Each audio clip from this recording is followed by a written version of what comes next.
Good Boy. somatic movement. Bella.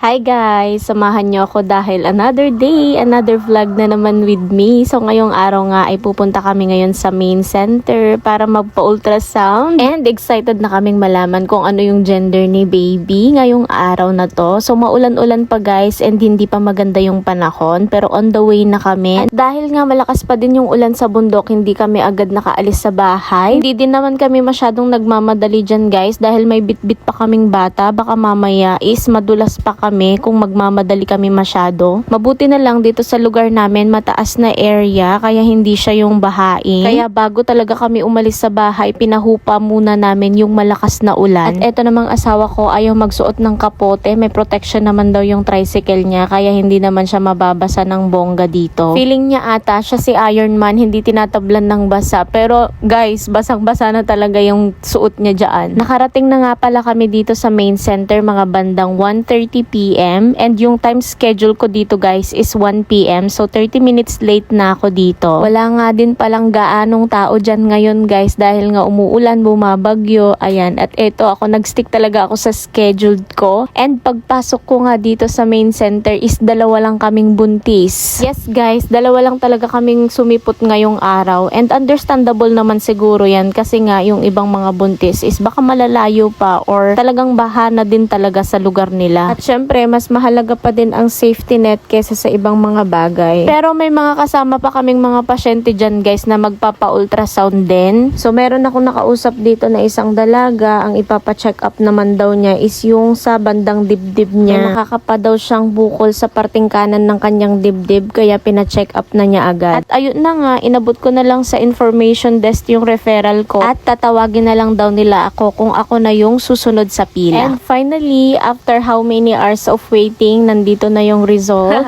Excited na kami ng asawa ko kaya inopen ko na agad-agad yan at binasa ko na agad-agad yung mga nakasulat na detalye kung okay ba talaga dyan si baby. And nalaman na din namin agad-agad dyan yung gender niya guys. Grabe naman ang pagkahagar doon ng peslak ko dyan mga mamshikal. Sabi ko sa asawa ko, videohan niya ako. Huwag niyang i-close up talaga naman ang asawa ko kapag nag-video. Close na close talaga kami.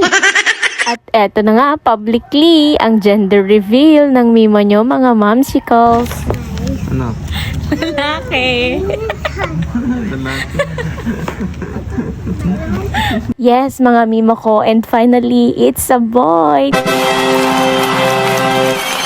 Thank you, Lord, dahil may boy na kami sa family and complete set na kami. Ito din talaga guys, yung pinagpipray naming mag-asawa na sana boy na siya kasi nga may girl na kami and boy naman sana yung kasunod. Pero syempre, whatever the gender is, boy man or girl man siya, syempre, pagpapasalamat pa din namin yan kay Lord kasi blessings ang baby para sa amin. At ayun na nga guys, thank you so much sa pagsama sa amin sa journey namin na ito. O siya, hanggang sa muling pakikipagmaritesan. Bye!